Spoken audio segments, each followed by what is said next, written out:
नमस्कार विद्यार्थी मित्रांनो, मी बोराडे सर आपल्या सर्व विद्यार्थी मित्रांचं स्वागत करतो।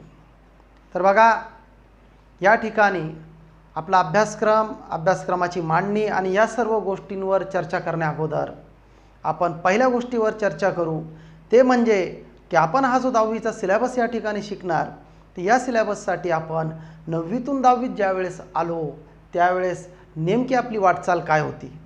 तर थोडासा एक शब्द वापरायला या ठिकाणी हरकत नाही की आपली ही वाटचाल दुःखद होती। दुःखद म्हणजे कसं नेमकं? तर बऱ्याच विद्यार्थ्यांचं जे 9वी होतं ते ऑनलाईन जर झालं असेल तर अभिनंदन, पण ऑनलाईनमध्ये सुद्धा कोरोनामुळं जे एक पूर्णच्या पूर्ण एक शैक्षणिक वर्ष आपलं डळमळीत अवस्थेत पूर्ण झालं, तर कुठंतरी आपल्याला आता जे 10वीचा सिलेबस आहे किंवा 10वीचे प्रकरणं आपण हँडल करणार, या ठिकाणी एक मनात प्रश्न येतो की 9वीत माझं असं काय चुकलं किंवा 9वीत माझं असं काय राहिलं की याचा सरळ परिणाम आपला 10वीवर होणार। तर आपली पहिली चर्चा विद्यार्थ्यांनो त्या भागावर असणार। तर सर्वप्रथम तर मी तुम्हाला एक शब्द वापरतो की मी जो विषय या ठिकाणी शिकवणार मॅथमॅटिक्स, जो 2 भागात आपल्याला या ठिकाणी 10वीला शिकणं असतो, मॅथमॅटिक्स पार्ट 1 आणि पार्ट 2। तर एक सोपा विषय हा, बिलकुल मनातून हे काढून टाका की आपण गणित शिकतो म्हणजे काहीतरी अवघड विषय असतो वगैरे, बिलकुल नाही आहे, काढून टाका। असे जे विद्यार्थी असतील की ज्या विद्यार्थ्यांना मनातून असं वाटतं की सर खरंच मला हा विषय अवघड वाटतो, गणिताचं नाव घेतलं की कसं तरी वाटतं, तर मी फक्त एक शब्द वापरतो की बऱ्याच वेळेस काय होतं, लहान जी मुलं असते का, सर्व विद्यार्थी लक्षपूर्वक ऐका, त्या मुलांना समजा त्यांचं रडणं बंद करण्यासाठी किंवा त्यांना जेवण खाऊ घालण्यासाठी आई काहीतरी खेळ खेळत असते बघा। तो खेळच असतो बरं का, शब्दाकडे व्यवस्थित लक्ष द्या। मग काय असतं, समजा एखादा छोटा मुलगा आहे 9-10 महिन्याचा, वर्षभराचा, त्याला जेवण करता नाही म्हणते, हे बघ जेवून घे, नंतर त्या तिकडं भोकाडी आहे, ती भोकाडी येईन आणि बघ मग ते तुझं जेवण घेऊन जाईन किंवा तुला एखादा फटका मारण असं। पण ॲक्च्युअल बघा मित्रांनो, खरंच त्या ठिकाणी भोकाडी नावाचं काही विषय असतो का, किंवा जे आपण भूत वगैरे म्हणतो त्या ठिकाणी काही असतो का? काहीच नसतं। याच्या पाठीमागे एक दृष्टिकोन फक्त इतका असतो की त्या बाळाने जेवण करणं। तर मग आता तुम्ही म्हणसाल सर या उदाहरणाचा आपल्या विषयाचा संबंध काय? करेक्ट मित्रांनो, तर इथं जे भोकाडी नावाचा जो विषय वापरला किंवा जे भूतासारखं आपण त्याला रिॲक्ट करतो, ती भीती आपल्याला गणिताविषयी, आपलं वातावरण, आजूबाजूचा परिसर, बऱ्याच अंशी पालकवर्गसुद्धा एक आपण शब्द वापरू की बऱ्याच पालकवर्गांचं असं म्हणणं असतं 10वीला आला गणित हा विषय खूप अवघड आहे वगैरे। तर हे बाकीचं ॲटमॉस्फिअर एक असं वातावरण तयार करतो की आपल्याला स्वतः वाटायला लागतं की गणित हा विषय खरंच अवघड तर नाही आहे। मग तुमच्याबद्दलसुद्धा असं झालं का ते बघा।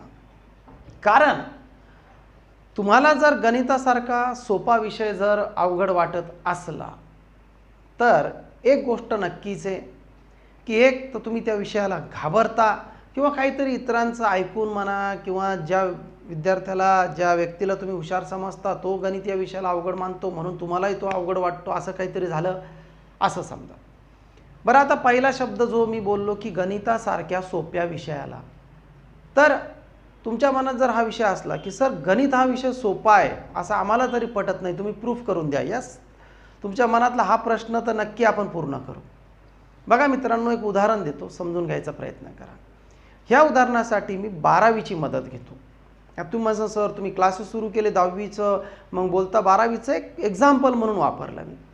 बघा 12वीला इंजिनिअरिंगसाठी म्हणू आपण किंवा आपले मॅथ ग्रुपचा आपण डिस्कस करू, PCM, फिजिक्स, केमिस्ट्री, मॅथ हे 3 विषय असणार आहे। बघा मित्रांनो, जर आपण ऑल ओव्हर महाराष्ट्राचा जर विचार केला तर मागच्या वर्षी मी 2020चा डायरेक्ट आधार घेतो, कारण या सिलेबसचं तर आणि हे तुम्हाला माहिती की तर परीक्षा कशा वगैरे, त्याच्यामुळे आपण मागच्या वर्षीचं बोलू।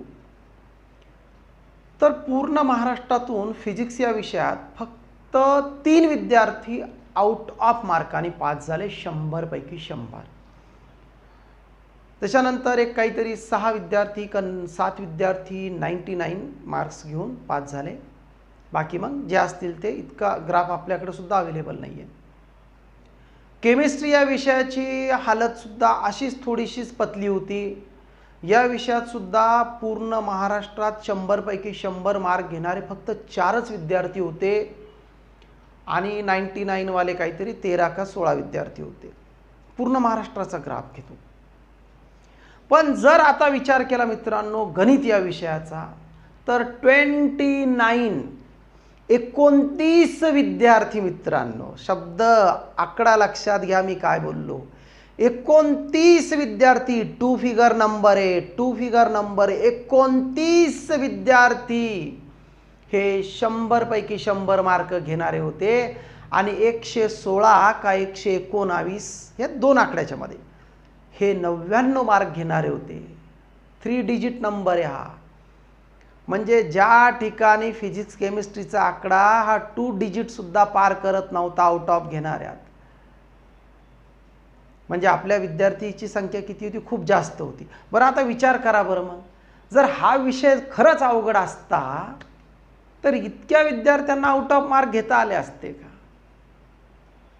म्हणजे आपला पहिला जो विषय की जे आपल्या मनात भीती आहे की गणित हा विषय अवघड आहे का, तर मी तुम्हालाच प्रश्न विचारतो, जर विषय अवघड असता तर काय झालं असतं? उलटं झालं असतं. तुम्हाला गणित या विषयात कमी मार्क मिळाला पाहिजे आणि इतर विषयात तुम्हाला जास्त मार्क मिळायला पाहिजे होते. मग हे प्रूफ झालं असतं ना की हा अवघड विषय. पण याच्या उलटं झालं या ठिकाणी. म्हणजे या उदाहरणातून मला तो, आणि मी जे बोललो तो एकदम प्रॅक्टिकल उदाहरण होता, काहीतरी मनानं जोडलेले आकडे या ठिकाणी नव्हते. It is fact. ही एक खरी परिस्थिती मी तुम्हाला सांगितली. मग असं असून सुद्धा जर तुम्ही या विषयात जर सर्वात जास्त आउट ऑफ मार्क विद्यार्थ्याला मिळत असतील, म्हणजे साहजिकच हाच सोपा विषय या ठिकाणी मानणं आपण गृहीत धरू शकतो जर हे उदाहरण बघितलं. आणि अशा सोप्या विषयाला जर तुम्ही अवघड मानता, म्हणजे कुठं ना कुठं तरी तुम्ही बिलकुल चुकले किंवा चुकता. तर अगोदर हे मनातून काढून टाका मित्रांनो की हा एक अवघड विषय. बस तुमच्या मनात ही एक गलतफहमी की हा एक अवघड विषय असं समजा, आणि ती कशी दूर करायची ते आपण या ठिकाणी बघणार. बघा मित्रांनो, 9वीचा जो आपला भाग होता, बऱ्याच अंशी जे विद्यार्थी सुरुवातीपासून ऑनलाईनला रेग्युलर नव्हते किंवा खेड्यागावात वगैरे शिकणारे विद्यार्थी की ज्यांच्या मनात असे प्रश्न असतील की सर आम्हाला 9वीचं सिलेबस ऑफलाईन काय पण ऑनलाईनसुद्धा अभ्यासाला मिळालं नाही, तर आम्ही काय करणार? घाबरू नका मित्रांनो.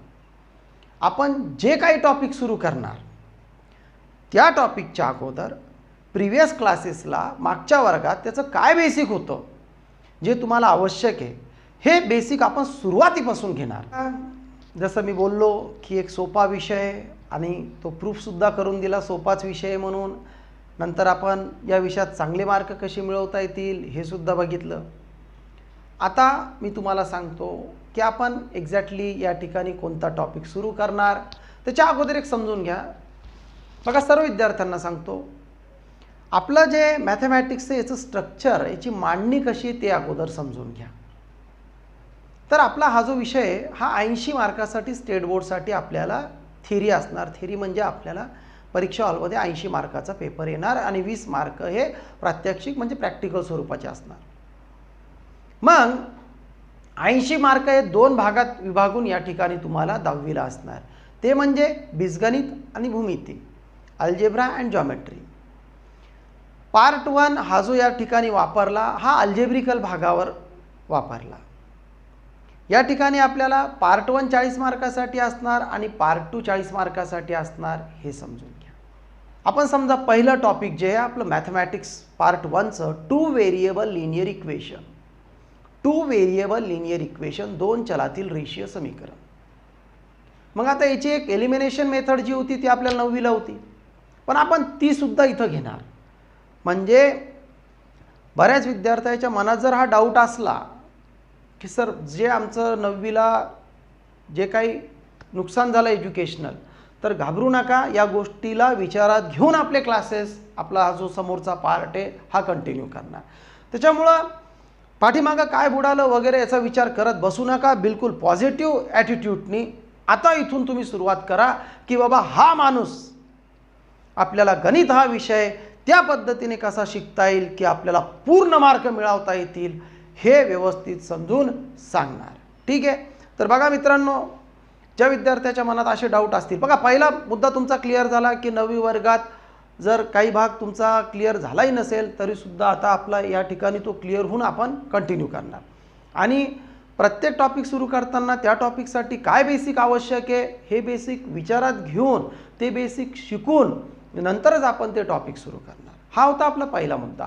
आता दुसरा मुद्दा, बऱ्याच विद्यार्थ्यांच्या मनात असा एक प्रश्न आला असेल की सर तुम्ही खूप छान बोलता पण आम्हाला नेमकं मुद्द्यावर एक गोष्ट बोला की आम्हाला जर गणित या विषयात आउट ऑफ मार्क घ्यायचे असले ते आम्ही घेऊ शकतो का आणि ते घेण्यासाठी आम्हाला काय करणं लागणार ते सांगा. बिलकुल मित्रांनो, पहिली गोष्ट तुमच्या मनात हा प्रश्न येणं साहजिक आहे की सर या विषयात आम्ही आउट ऑफ मार्क घेऊ शकतो का आणि जर ते मार्क तुम्हाला घ्यायचे असतील तर काय करणं लागणार ते सांगा.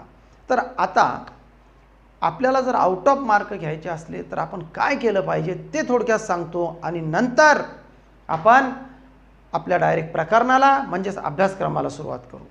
बघा मित्रांनो, आता जे मी सांगतो ना एक व्यवस्थित लक्षपूर्वक ऐका आणि प्रयत्न करा की सुरुवातीला थोडं प्रॉब्लेम येतील मित्रांनो, कारण कोणतीही चांगली गोष्ट करताना अडचणी या तुम्हाला 100% येणार. पण मग हळूहळू या गोष्टी फॉलो करायचा प्रयत्न करा जे मी तुम्हाला आता या ठिकाणी सांगणार. नंबर 1 मित्रांनो, ज्यावेळेस आपण एखादं टॉपिक स्टडी करतो त्यावेळेस टॉपिक झाल्यानंतर हा ग्राफ तुम्हाला समजला पाहिजे की ह्या टॉपिकचा किती भाग मला समजला, या टॉपिकचे कोणत्या ठिकाणी माझे मार्क कटणार आणि या टॉपिकचं महाराष्ट्र बोर्डाने जे वेटेज ठरवलं ते मला पूर्ण मिळवता येऊ शकतं का. मग आता याच्यासाठी तुम्ही काय करणार, तर समजा आपलं पहिलं टॉपिक या ठिकाणी पूर्ण झालं, 2 variable linear equation. Linear equation 2 चलातील रेषीय समीकरण. मग हे टॉपिक पूर्ण झाल्यानंतर तुम्ही याची घरी रिव्हिजन करता. मग या रिव्हिजनमध्ये तुम्हाला कोणत्या गोष्टीकडे लक्ष द्यायचं असतं ते बघा. आता या टॉपिकमध्ये एकूण 6 एक्सरसाइज आहे. मग समजा एक एक्झाम्पल घेतो मी की एक्सरसाइज 1.1 आहे आणि या एक्सरसाइजमध्ये टोटल प्रॉब्लेम